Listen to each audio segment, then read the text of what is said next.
संपूर्ण पृथ्वी पर राज्य करने वाले शक्तिशाली दशरथ आज कितने निर्बल प्रतीत हो रहे थे। कितने लाचार होकर वह कैकेयी से अनुनय विनय करते थे। जानते हैं आगे क्या हुआ? श्री वाल्मीकि निर्मित आशारामायण आदि काव्य के अयोध्या कांड में 13वां सर्ग। आप सभी से अनुरोध है कि यदि आप इन वीडियोस को लाइक, शेयर या सब्सक्राइब नहीं भी कर सकते तो इन्हें पूरा अवश्य सुनें। महाराज दशरथ उस अयोग्य और अनुचित अवस्था में पृथ्वी पर पड़े थे। उस समय वे पुण्य समाप्त होने पर देवलोक से भ्रष्ट हुए राजा ययाति के समान जान पड़ते थे। उनकी वैसी दशा देखकर अनर्थ की साक्षात मूर्ति कैकेयी, जिसका प्रयोजन अभी तक सिद्ध नहीं हुआ था, जो लोक अपवाद का भय छोड़ चुकी थी और श्री राम से भरत के लिए भय देखती थी, पुनः उसी वर के लिए राजा को संबोधित करके कहने लगी, महाराज, आप तो डींगे मारा करते थे कि मैं बड़ा सत्यवादी और दृढ़ प्रतिज्ञ हूं। फिर आप मेरे इस वरदान को क्यों देना नहीं चाहते? कैकेयी के ऐसा कहने पर राजा दशरथ 2 घड़ी तक व्याकुल किसी अवस्था में रहे। तत्पश्चात कुपित होकर उसे इस प्रकार उत्तर देने लगे, ओ नीच, तू मेरी शत्रु है। नरश्रेष्ठ, श्री राम के वन में चले जाने पर जब मेरी मृत्यु हो जाएगी उस समय तू सफल मनोरथ होकर सुख से रहना। हाय, स्वर्ग में भी जब देवता मुझसे श्री राम का कुशल समाचार पूछेंगे उस समय मैं उन्हें क्या उत्तर दूंगा?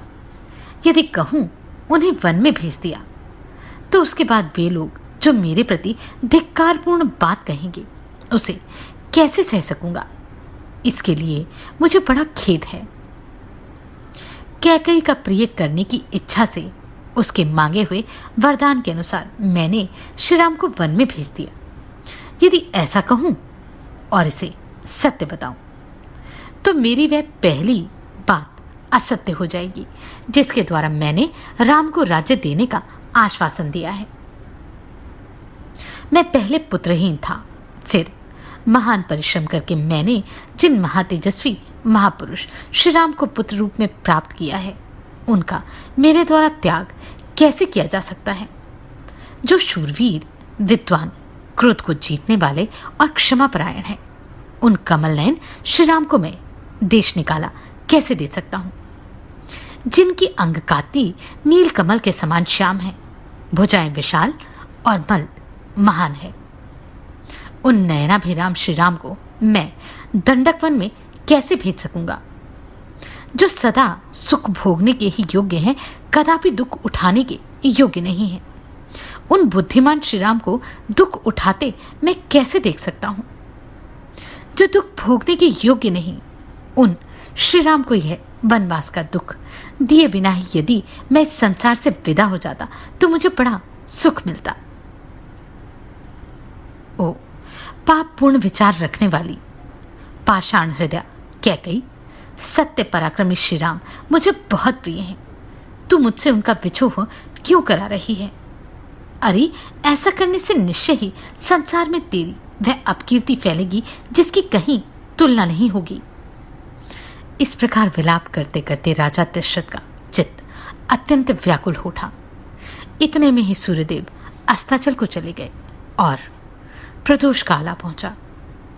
वह 3 पहरों वाली रात यद्यपि चंद्रमंडल की चारु चंद्रिका से आलोकित हो रही थी तो भी उस समय आर्त होकर विलाप करते हुए राजा दशरथ के लिए प्रकाश या उल्लास न दे रही थी। वृद्ध राजा दशरथ निरंतर गर्म उच्छ्वास लेते हुए आकाश की ओर दृष्टि लगाए आर्त की भांति दुखपूर्ण विलाप कर रहे थे। नक्षत्र मालाओं से अलंकृत कल्याणमयी रात्रि देवी, मैं नहीं चाहता कि तुम्हारे द्वारा प्रातःकाल लाया जाए। मुझ पर दया करो, मैं तुम्हारे सामने हाथ जोड़ता हूं, अथवा शीघ्र बीत जाओ, क्योंकि जिसके कारण मुझे भारी संकट प्राप्त हुआ है उस निर्दयी और क्रूर कैकेयी को अब मैं नहीं देखना चाहता। कैकेयी से ऐसा कहकर राजधर्म के ज्ञाता राजा दशरथ ने पुनः हाथ जोड़कर उसे मनाने या प्रसन्न करने की चेष्टा आरंभ की।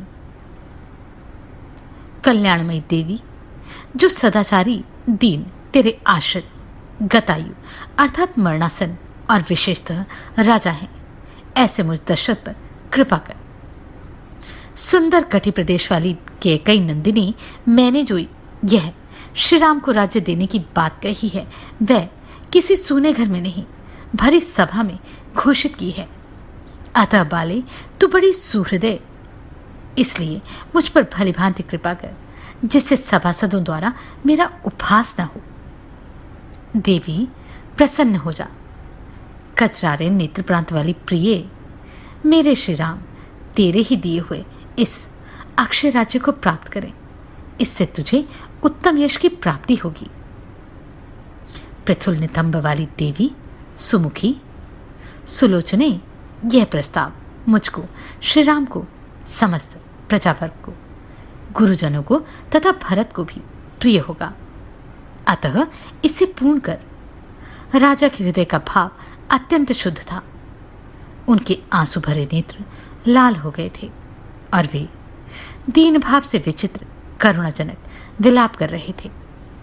किंतु मन में दूषित विचार रखने वाली निष्ठुर कैकेयी ने पति के उस विलाप को सुनकर भी उनकी आज्ञा का पालन नहीं किया। इतनी अनुनय विनय के बाद भी जब प्रिया कैकेयी किसी तरह संतुष्ट न हो सकी और बारंबार प्रतिकूल बातें ही मुंह से निकालती गई, तब पुत्र के वनवास की बात सोचकर राजा पुनः दुख के मारे मूर्छित हो गए और सुदबुद खोकर पृथ्वी पर गिर पड़े। इस प्रकार व्यथित होकर भयंकर उच्छ्वास लेते हुए मनस्वी राजा दशरथ की वह रात धीरे धीरे बीत गई। प्रातःकाल राजा को जगाने के लिए मनोहर वाद्यों के साथ मंगल गान होने लगा, परंतु उन राज शिरोमणि ने तत्काल मनाही भेजकर वह सब बंद करा दिया। इस प्रकार श्री वाल्मीकि निर्मित आश्रामायण आदि काव्य के अयोध्या कांड में 13वां सर्ग पूरा हुआ। आप सभी को कोटि कोटि साधुवाद। आपने इन वीडियोस को इतना प्रेम दिया।